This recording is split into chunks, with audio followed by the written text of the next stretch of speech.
capítulo 12, 18, dice: porque no os habéis acercado al monte que se podía palpar y que ardía en fuego, a la oscuridad, a las tinieblas, a la tempestad, al sonido de la trompeta y a la voz que hablaba, a la cual los que la oyeron rogaron que no se les hablase más, porque no podían soportar lo que se ordenaba. Si aún una bestia tocar el monte, será apedreado, pasada un dardo. Hebreos 12:21. Y tan terrible era lo que se veía que Moisés dijo: estoy espantado y temblando. Verso 22, Hebreos 12. Sino que os habéis acercado al monte de Sión, a la ciudad del Dios vivo, Jerusalén la celestial, a la compañía de muchos millares de ángeles, a la congregación de los primogénitos que están escritos en los cielos, a Dios el juez de todos, a los espíritus de los justos hechos perfectos, a Jesús el mediador del nuevo pacto y a la sangre rociada que habla mejor que la de Abel. Hay claramente una división en este pasaje. Primero, una cosa que dice: ustedes no se acercaron a todas estas cosas duras, terribles, difíciles, que hablan de la época de Moisés, pero ustedes sí se acercaron a estas otras cosas. Está hablando de los creyentes, la iglesia, los que estamos en Cristo y lo que tenemos, o a lo que hemos podido acercarnos, que Dios nos trajo. Y en contraste con lo que pasaba en la antigüedad. La carta de los Hebreos está escrita a una iglesia, a unos hermanos que están sufriendo persecuciones, tentaciones, dificultades, y como a veces nos pasa cuando nosotros experimentamos un problema, se ponen a prueba nuestras convicciones. ¿Realmente creemos esto que decimos cuando somos sometidos a dificultad? Y entonces los hermanos estaban siendo tentados a volver atrás, a caer de la fe, a retirarse, y en muchos casos a volver al judaísmo. Los judíos, al principio de la iglesia, fueron los mismos judíos los que persiguieron a los cristianos. Muchas veces les causaron mucho dolor de cabeza, mucho sufrimiento. Incluso el apóstol Pablo fue de los más perseguidos por los propios judíos que eran de su nación, porque no creyeron en el Mesías judío, en el Cristo. Entonces eso les fue un gran rechazo y los perseguían. Y los hermanos en esta época, algunos eran tentados a volver al judaísmo, en algunos casos porque les libraba de las persecuciones, en otros casos porque pensaban que antes ellos tenían ciertos rituales y ciertas cosas que ahora no tenían. Y toda la carta en muchas ocasiones dicen: pero lo que nosotros tenemos en Cristo es mucho mejor que lo que tenía Israel antes. Lo que dio Moisés, la ley y todos los sacrificios, era algo simbólico y externo, pero no era la realidad. Eso es lo que vino con Cristo. Y entonces los primeros versículos del 18 al 21 habla de lo que había sucedido en el antiguo pacto, cuando Israel sale de Egipto, que van caminando por el desierto, los lleva al monte Sinaí. Y junta al pueblo en el monte Sinaí y les dice: yo les voy a dar la ley, vamos a hacer un pacto. Vamos a hacer un pacto bilateral. Yo les voy a poner las condiciones del pacto, y si ustedes aceptan las condiciones del pacto, van a tener los beneficios del pacto, porque ustedes tienen que someterse a ciertas reglas. Entonces convocó a Israel ahí en el pueblo en el monte Sinaí, en el medio del desierto.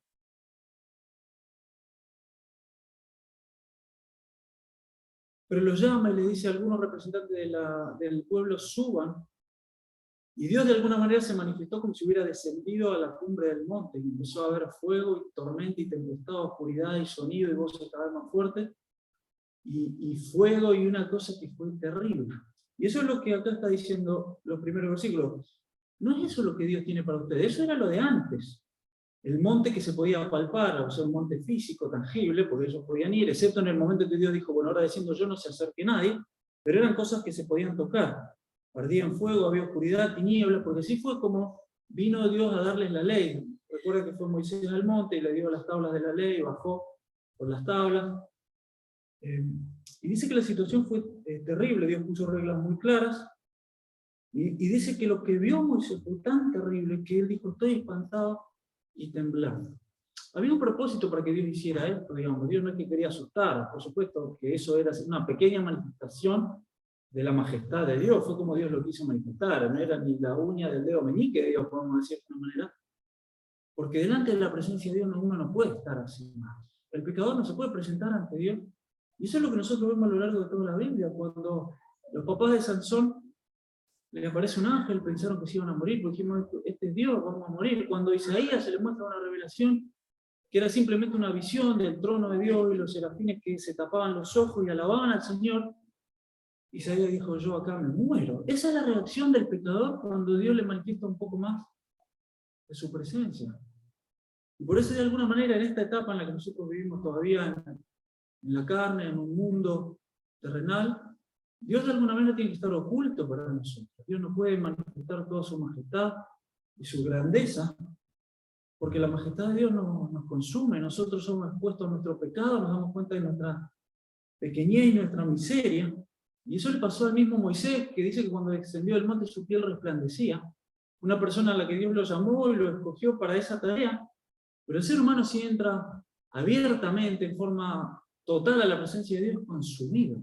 Entonces Dios ha tenido que manifestarse a nosotros en todo este tiempo de manera velada, con pequeñas manifestaciones, pero Dios planea un tiempo en el cual nos va a recibir en su presencia. Y nosotros vamos a ver al Señor cara a cara. Pero ya en este tiempo, por medio de la cruz de Cristo y con lo que con estos símbolos venimos a recordar, es que nosotros nos hemos acercado a Dios. Y es lo que empieza a decir después el verso 22. Ustedes se han acercado a otro monte, el monte de Sion. Y no al monte físico, a lo que representa. Fíjense que dice el monte de Sion, la ciudad del Dios vivo, Jerusalén, la celestial. Eso es a lo que nosotros nos hemos acercado, pero que todavía no tenemos. Es lo que nosotros esperamos. Un día el Señor va a establecer su reino terrenal aquí, allí en Jerusalén, por 1000 años sobre la tierra, pero finalmente nosotros vamos a ir a la presencia del Señor, a la Jerusalén celestial. A habitar con Dios de una manera en que no lo hemos hecho, a poder ver a nuestro Señor resucitado cara a cara. Ustedes dicen, se han acercado a eso. Nosotros como creyentes, aunque ahora todavía es por la fe y espiritualmente, nos hemos podido acercar a Dios de una manera que no nos espanta. Y tenemos esa esperanza de estar resucitados y de ver al Señor cara a cara, como dice en 1 Juan, seremos semejantes a Él porque le veremos tal como Él es.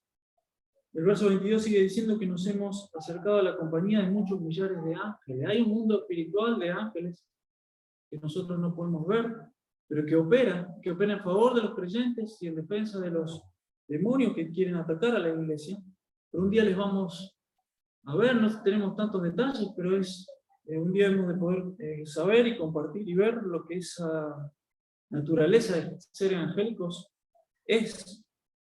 El verso 23 dice que nos hemos acercado a la congregación de los primogénitos inscritos en los cielos, y después dice a los espíritus de los justos hechos perfectos. Hay muchos hermanos que se nos han adelantado, tanto en el Antiguo Testamento como en la época de la Iglesia, algunos que son nuestros familiares y amigos que han partido a la presencia del Señor y otros que han estado en siglos anteriores, que ellos están ya en esta condición de perfeccionados.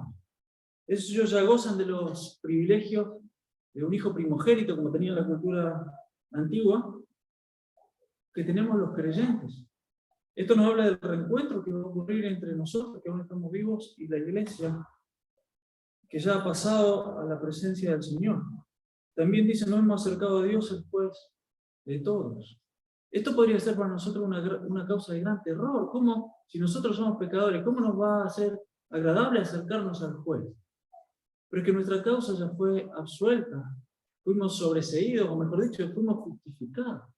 Fuimos perdonados. El juez de todo dictó una sentencia sobre nosotros que es de justicia, de perdón, de inocencia, porque Cristo cargó con nuestros pecados. Y es también el juez de todo de aquellas injusticias que nosotros hemos recibido y que van a recibir vindicación. Y el verso 24 nos termina diciendo que nos hemos acercado a Jesús, el mediador del nuevo pacto. Y esto explica la razón por la cual nosotros nos hemos podido acercar a Dios, y no de una manera con miedo y con terror y con espanto, sino acercar a Dios para tener comunión. El primer himno que cantamos hoy decía: dulces momentos ricos en dones, dulces momentos consoladores, solo hay consuelos y bendiciones, termina diciendo, cerca de Cristo junto a la cruz. Esa es la cruz, que era un elemento de tortura, pero que para nosotros hoy tiene un significado hermoso. Pero nosotros no podíamos estar junto a la cruz, no nos podíamos acercar, no podíamos venir, si no fuera porque Jesús es el mediador del nuevo pacto.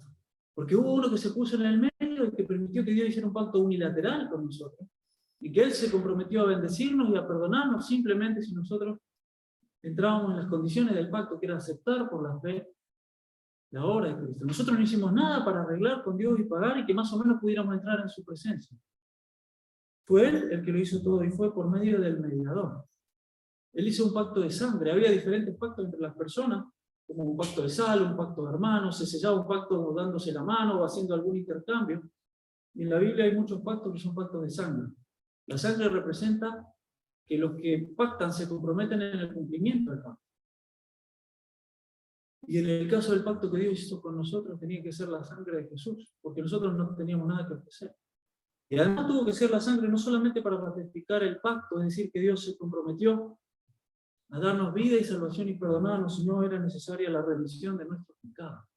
Nosotros nos podemos acercar a Dios sin el terror que sintió Moisés, porque Cristo pagó por nuestros pecados, porque Él sintió la ira y el terror de Dios cargando con nuestros pecados, y Él es el mediador del nuevo pacto y abrió una realidad diferente para nosotros.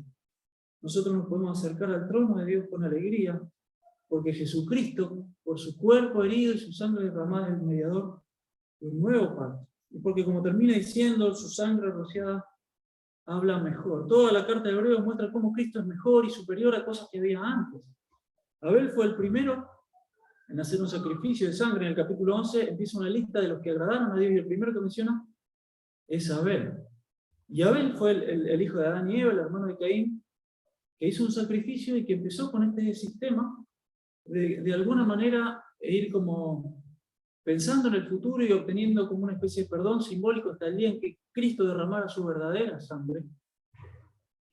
Y su sangre fuera el testimonio. Su sangre habla de que hay justicia y perdón para nosotros. Su sangre le habla a Dios, por decir así, de que hay perdón para nosotros. Fue una sangre derramada para perdón de pecados, para satisfacción y para redención de nosotros. Y su sangre nos habla a nosotros. Y estos símbolos hoy, en esta mañana, nos hablan de ese sacrificio. Nosotros nos podemos acercar con confianza al Dios, al juez de todo, a la morada de Dios, pero no salir espantados y sentirnos fulminados, sino venir con gratitud, venir con alabanza, con esperanza, con paz, porque el Señor firmó un pacto, selló un pacto que nos abre la puerta, que nos perdona, que nos da acceso a la familia y a la presencia de Dios, y que nos da la esperanza de que un día vamos a morar con Él, porque su sangre derramada nos da el gran discurso de perdón y de esperanza que hoy tenemos, y que con estos símbolos recordamos. Amén.